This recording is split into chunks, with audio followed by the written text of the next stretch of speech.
മലപ്പുറം കൊണ്ടോട്ടിയിൽ ഗൃഹനാഥന്റെ ജീവൻ പൊലിഞ്ഞത് KSEBയുടെ ഗുരുതര അനാസ്ഥ മൂലമെന്ന് ആരോപണം. കൊണ്ടോട്ടി നീറാട് സ്വദേശി മുഹമ്മദ് ഷായാണ് പൊട്ടിവീണ വൈദ്യുത കമ്പിയിൽ നിന്ന് ഷോക്കേറ്റ് മരിച്ചത്. കുറ്റക്കാർക്കെതിരെ നടപടി ആവശ്യപ്പെട്ട് നീറാട് മുണ്ടക്കുളം KSEB ഓഫീസിലേക്ക് യൂത്ത് ലീഗ് നടത്തിയ മാർച്ച് സംഘർഷത്തിൽ കലാശിച്ചു.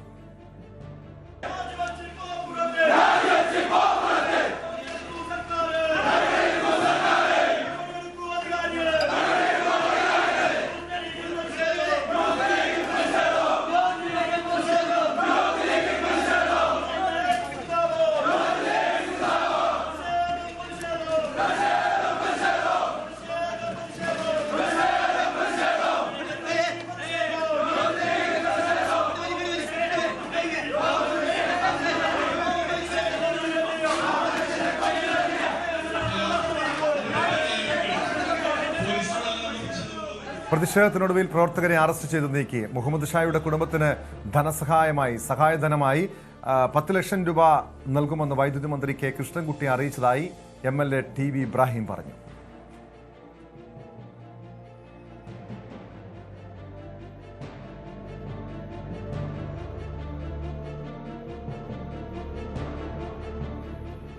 CV അനുമോദ് ചേരുന്നുണ്ട് വിവരങ്ങളുമായി. അനുമോദ്, ഇവിടെ വൈദ്യുതി വകുപ്പിന്റെ ഭാഗത്ത്, അതായത് KSEBയുടെ ഭാഗത്തുണ്ടായ വീഴ്ചയാണ് ഒരു ഗൃഹനാഥന്റെ ജീവൻ പൊലിയാൻ കാരണമെന്നാണ് ആരോപണം. യൂത്ത് ലീഗ് ശക്തമായ പ്രതിഷേധത്തിലേക്ക് നീങ്ങുന്നു. അതിനിടെ വൈദ്യുതി മന്ത്രി ഇവിടെ നഷ്ടപരിഹാരം നൽകാൻ തയ്യാറായിട്ടുണ്ട്. 10 ലക്ഷം രൂപ കുടുംബത്തിന് നഷ്ടപരിഹാരം നൽകുമെന്ന് അറിയിച്ചിട്ടുണ്ട്. അതായത് അങ്ങനെയെങ്കിൽ വൈദ്യുതി വകുപ്പിന്റെ ഭാഗത്ത്, KSEBയുടെ ഭാഗത്ത് ഈ രീതിയിലുള്ളൊരു വീഴ്ച ഉണ്ടായി എന്ന് തന്നെയാണോ മനസ്സിലാക്കേണ്ടത്?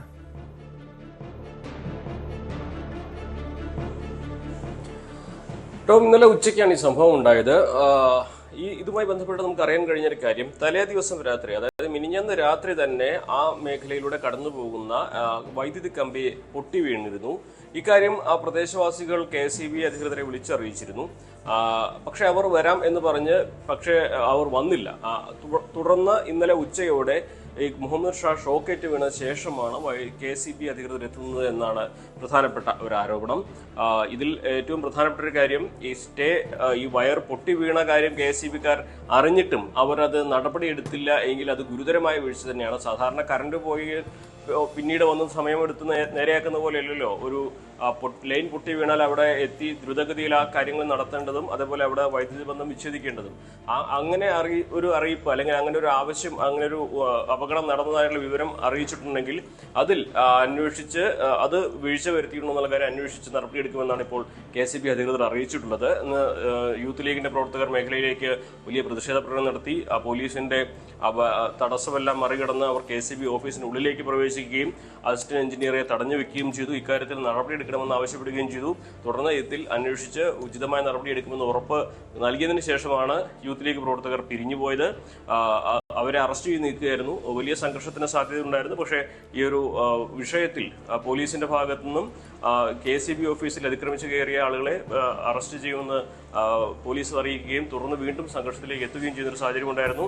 അതിൽ ഏറ്റവും അവസാനമായിട്ട് നമുക്കറിയാൻ കഴിഞ്ഞത് 10 ലക്ഷം രൂപ കുടുംബത്തിന് സഹായധനമായി നൽകുമെന്ന് വൈദ്യുതി മന്ത്രി അറിയിച്ചു എന്നാണ് TV ഇബ്രാഹിം പറഞ്ഞിരിക്കുന്നത്. അതായത് KSEBയുടെ ഭാഗത്തു നിന്ന് ഒരു പിഴവ് വന്നിട്ടുണ്ട് എന്ന പ്രാഥമികമായ നിഗമനത്തിന്റെ അടിസ്ഥാനത്തിൽ തന്നെയായിരിക്കും അത്തരത്തിലൊരു തീരുമാനത്തിലേക്ക് KSEB എത്തുക. അതല്ലെങ്കിൽ ഒരു സമാശ്വാസ ധനം എന്ന തരത്തിൽ ഈ ഒരു വിഷയത്തിന്റെ ഇപ്പോഴത്തുള്ള പ്രശ്നങ്ങൾക്കൊരു താൽക്കാലിക പരിഹാരം എന്ന തരത്തിലെങ്കിലും കരുതിയിട്ടാകണം ഇത്തരത്തിലൊരു നീക്കം KSEBയുടെ ഭാഗത്തുണ്ടായിട്ടുള്ളത്. എന്നാണെങ്കിലും ഇതിൽ ഏറ്റവും പ്രധാനം ഈ വൈദ്യുതി ഇല്ല എന്ന വിവരമാണോ? അങ്ങനെ ഒരു നഷ്ടപരിഹാരം മാത്രം പോരല്ലോ അനുമോദ്. കാരണം ഇവിടെ വീഴ്ച വരുത്തിയിട്ടുണ്ടെങ്കിൽ, ഇതുപോലെ വൈദ്യുതി ലൈൻ പൊട്ടി വീണിട്ടുണ്ടെങ്കിൽ അത് അറിയിച്ചിട്ടും അവിടെ എത്താതിരുന്ന ആ ഉത്തരവാദിത്തപ്പെട്ട ഉദ്യോഗസ്ഥർക്കെതിരെ, ജീവനക്കാർക്കെതിരെ കൂടി നടപടി വേണ്ടതല്ലേ? ആ ഒരു ഉറപ്പ് KSEB അസിസ്റ്റന്റ് എഞ്ചിനീയർ നൽകിയതിന്റെ അടിസ്ഥാനത്തിലാണ് ഇന്നത്തെ പ്രതിഷേധ പ്രകടനത്തിന് ഒരു അവസാനം ഉണ്ടായത്. ഇക്കാര്യത്തിൽ വൈകുന്നേരത്തോടെ ഇക്കാര്യത്തിൽ ഒരു അന്വേഷണം നടത്തി അടിയന്തരമായിട്ട് നടപടിയെടുക്കുമെന്നൊരു ഉറപ്പ് KSEBക്കാർ നൽകിയിട്ടുണ്ട്.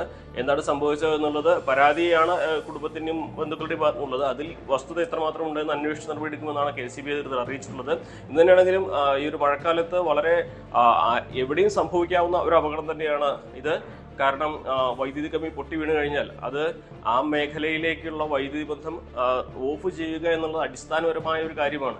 അത് മണിക്കൂറുകൾ കഴിഞ്ഞിട്ടും KSEB അധികൃതർ ചെയ്തിട്ടില്ലെങ്കിൽ അത് വലിയൊരു ദുരന്തത്തിലേക്ക് തന്നെ വഴിവെക്കും. ഇന്നലെ അബദ്ധത്തിൽ ഈ മുഹമ്മദ് ഷാ എന്ന വ്യക്തി ഒറ്റയ്ക്കായിരുന്നു അവിടെ ജോലി ചെയ്യുന്നത്. അദ്ദേഹത്തിനൊപ്പം മറ്റാരെങ്കിലും ഉണ്ടായിരുന്നെങ്കിൽ ഈ ഷോക്കേറ്റ് വീണ് അദ്ദേഹത്തെ രക്ഷിക്കാൻ ശ്രമിച്ചാൽ അവർക്കും ഷോക്ക് ഏൽക്കുന്ന സാഹചര്യം ഉണ്ടാവുമായിരുന്നു. അതായത് വലിയൊരു അപകടത്തിലേക്ക് വഴിവെക്കുമായിരുന്നു. ഒരു മരണം എന്നത് അത് ഒരുപാട് മരണത്തിലേക്ക് വഴിവെക്കുന്ന സാഹചര്യം ഉണ്ടാവുമായിരുന്നു. ഭാഗ്യവശാൽ അത്രയും വലിയ ഒരു ദുരന്തത്തിലേക്ക് പോയില്ല. പക്ഷേ ഈ ഒരു ലൈൻ പൊട്ടി വീണത് അറിഞ്ഞ് ഉടൻ തന്നെ അത് ഓഫ് ചെയ്യേണ്ട സാഹചര്യം അല്ലെങ്കിൽ ഉത്തരവാദിത്വം അധികൃതർക്കുണ്ട്. അതവർ നടത്തിയിട്ടില്ല, അത് ചെയ്തിട്ടില്ല എന്നത് വ്യക്തമാണ്. ഇനി അവരെ അത് വ്യക്തമായി അറിയിച്ചിട്ടുണ്ടോ എന്നുള്ള കാര്യത്തിൽ, ആരെയാണ് അറിയിച്ചെന്നുള്ള കാര്യത്തിൽ കൃത്യമായ ഒരു അന്വേഷണത്തിന് ശേഷം നടപടി ഉണ്ടാകുമെന്നാണ് KSEB അധികൃതർ ഉറപ്പ് നൽകിയിരിക്കുന്നത്. എന്താണെങ്കിലും എവിടെയും എപ്പോഴും സംഭവിക്കാവുന്ന, ഈ മഴക്കാലത്ത് സംഭവിക്കാവുന്ന ഒരു അപകടമാണ് കൊണ്ടോട്ടി നീരാട് മുഹമ്മദ് ഷാ എന്ന 56-കാരന്റെ ജീവൻ എടുത്തത് എന്നത് വളരെ വ്യക്തമാണ്. ടോം.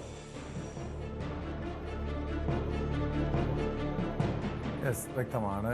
മലപ്പുറത്ത് നിന്ന് CB അനുമോദാണ് വിവരങ്ങൾ നൽകിയത്.